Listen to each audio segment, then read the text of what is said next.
India and Southeast Asia at large, no one reads the Ramayana or the Mahabharata for the first time. The stories are there always already, said the great scholar A.K. Ramanujan in his very important essay 300 Ramayanas. Since you're already familiar with the story, let's revisit this grand epic through paintings from the 16th to the 20th century across various schools of art. While manuscripts of the Ramayana that survive date back to the 11th century and scenes of the epic have been depicted in sculptures and temples, like this south wall at the Kailash temple, also called Cave 16 in Ellora, this is just one of many examples. Valmiki's Ramayana was extensively illustrated in the early modern era, from imperial and sub-imperial ateliers to the more humble and commercial bazaars. Schools and patrons have their own style, and artists interpret these scenes in their own contexts and locations. Some of the earliest surviving paintings were those made at the Mughal courts in the 16th century in the reign of Akbar around 1588. The Mughal emperor had the Mahabharata and the Ramayana translated from Sanskrit into Persian and illustrated these texts with at least 176 paintings. We can speculate on Akbar's motivation on having these canonical texts translated, but his interest in the Rasmnama, the Book of War, which is the Persian title given to the Mahabharata, and the Ramayana could be due to his preoccupation with ideals of kingship and their engagement with matters of dharma.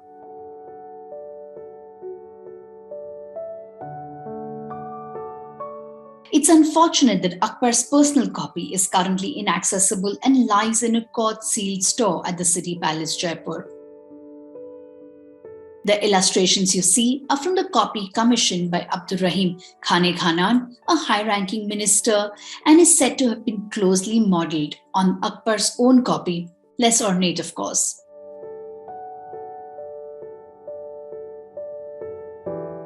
Akbar's mother, Hamida Banu Begum, had commissioned her own set, even adding scenes that interested her, like this one, where Lakshman leaves Sita in sage Valmiki's care. He takes her to a hermitage for women. Sita had defended her virtue and left Ayodhya. She bore 2 sons in the hermitage and brought them up on her own. Evidently, Sita resonated with Hamida Banu Begum, who had also experienced separation from her husband and seen tumultuous times, including giving birth to her own son when on the move. There are accounts which narrate how Hamida Banu asked to see this manuscript on her deathbed. One of the most celebrated copies of the Ramayana is from Udaipur. Produced between 1649 to 1652 and commissioned by Rana Jagat Singh, several folios are attributed to the master artist Sahibdeen. 4 volumes of this profusely illustrated manuscript were gifted to the resident, Colonel James Todd, in the early decades of the 19th century, and he presented it to the Duke of Sussex in 1823. These volumes went on sale in 1844 in England and were acquired by the British Museum and are now in the collection of the British Library.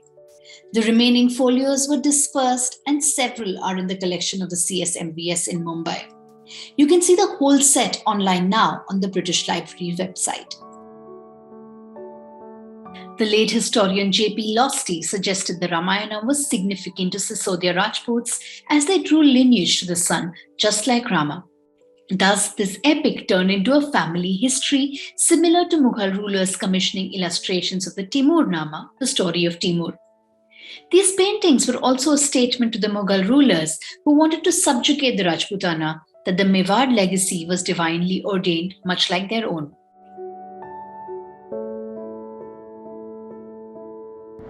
Let's now take a closer look at illustrated Ramayanas, starting with the main characters. Rama, Sita, Lakshmana were always depicted with care and keeping to all rules of iconography. Rama's blue skin, Sita always a demure heroine, and Lakshmana is depicted like a prince would, just a notch lower than his divine elder brother.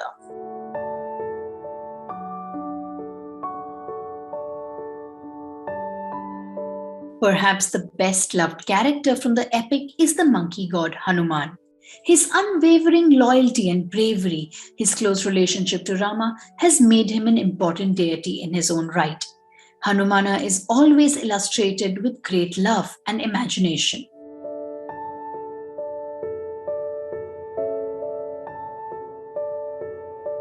Consider this large painting from Rajasthan made in the 1800s. Hanumana has uprooted a whole mountain as he looked for a herb to save the wounded Lakshmana. He has his tongue out and is speaking. These words form an outline around him and his whole body is used to write on. Thus, he is a conduit of the story while illustrating a significant episode. If you look closely, following the tale is an army marching with soldiers, horses, elephants, and people. They are following Hanuman to serve Rama. This large painting on cloth attests to Hanuman's popularity and importance in the tale.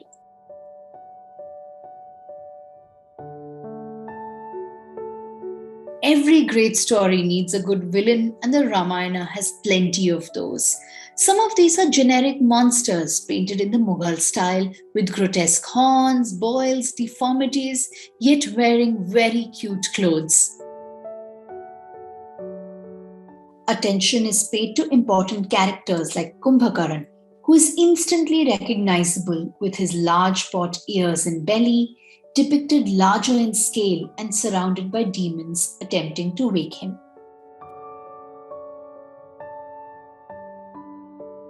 This is Sahibdeen's version of the same scene, painted about a century or so later, but Mughal idioms have given way to a plain background, and the dynamic scene captures the attempts to wake Kumbhakaran with great panache.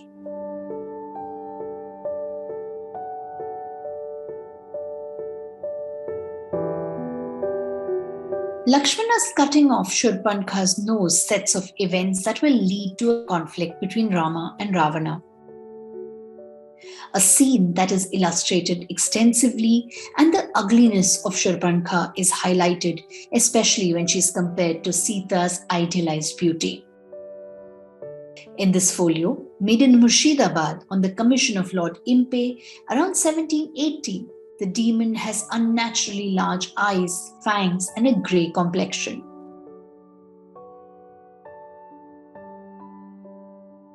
The chief antagonist is the 10-headed Ravana, the lord of Lanka. Before falling prey to feelings of revenge and lust for Sita, he was known to be an erudite man and a competent ruler. This Pahadi Ramayana shows him in a Mughal robe, kneeling and in profile, as a royal figure would be depicted with a katyar or punch dagger tucked into his belt.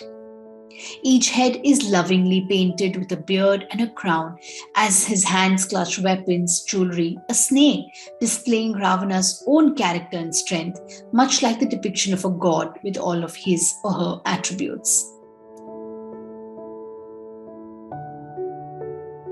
Spaces in the Ramayana are equally interesting.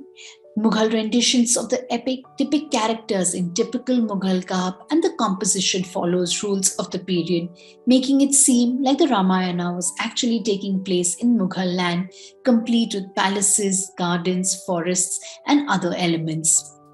In the same way, we see landscape of the hills in Pahadi manuscripts. This Kangra painting captures the desolate mood of the exile. Nights stretch long as Rama, Lakshmana, and Sita take shelter under trees. They have exchanged their fine clothes for leaves, and in doing so embrace the rules and a life in the forest. Lakshmana is guarding his companions, and attendants are quietly wrapping up their belongings to leave the three alone in the forest.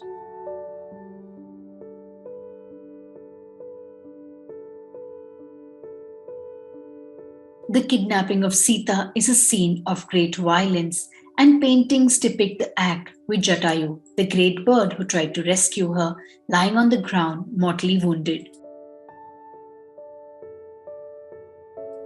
Through continuous narration, Sita is shown helpless, and yet she drops a piece of jewelry that would send Ram on her trail.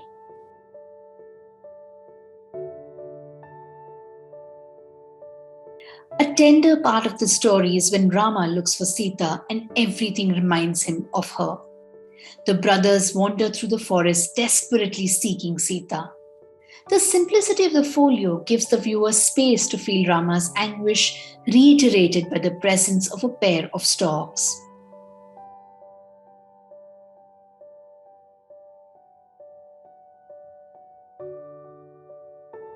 In the meanwhile, Sita has to protect her honor and refuses to enter Ravana's home or give in to threats by him or his demons. Hanuman was sent to look for Sita, and when he finds her, she mistrusts him, assuming the monkey is a demon in disguise.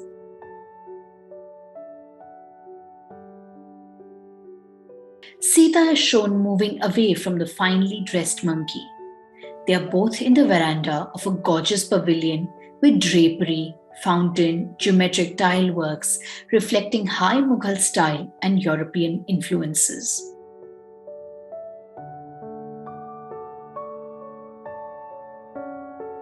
This painting, made around 1610, most likely at the Mughal court, depicts Ravana's beautiful palace made of gold and designed by the divine architect Vishwakarma. It's well protected, almost too refined for its demonic inhabitants. In the innermost palace, Ravana is being counseled by his wife, who advises him to surrender to Rama rather than court destruction. Advice he'll ignore.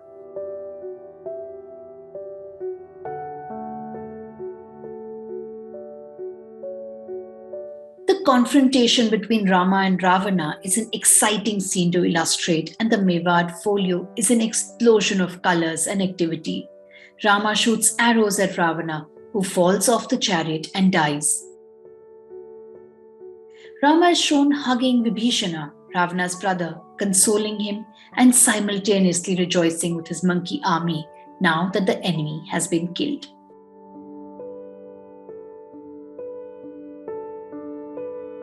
In contrast to the brightness of Mewad is this image from the Coromandel coast produced on textile. Rama and Ravana are similar in size and shooting arrows at each other. Rama has his powerful weapon on the ready as smaller figures fight and arrows rain all around them.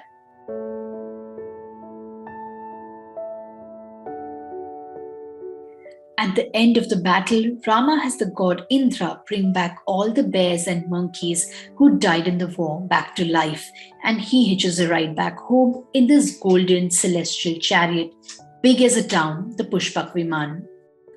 This painting, although made in Mandi, a Himalayan kingdom, has an unmistakable influence of the Mughal court, especially when depicting details of the ocean and animals frolicking. The three pairs of birds in the sky symbolize the reunion of Sita and Rama.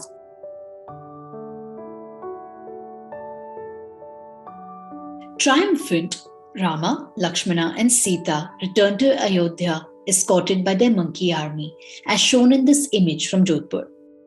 Celestial deities shower flowers on the heroes, while Ayodhya eagerly awaits its favorite prince, crowding at the grand gateway and by preparing a throne for Rama. Musicians, onlookers, and the walled city take up half the picture space, accentuating the exuberance of people. The joy will give way to suspicion and literally a trial by fire, the Agni Pariksha, where Sita will have to prove her chastity. In this 18th century folio from Mewad, she sits on a pyre but is completely unscathed as god of fire, Agni himself keeps her safe. Gods, celestial beings, monkey army, and devotees all witness this event.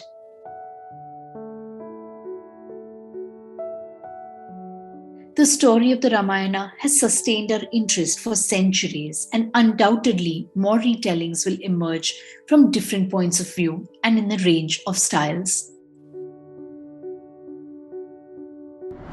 A complicated story with infinite interpretations, the illustrated Ramayana is a visual treat and a celebration of the arts.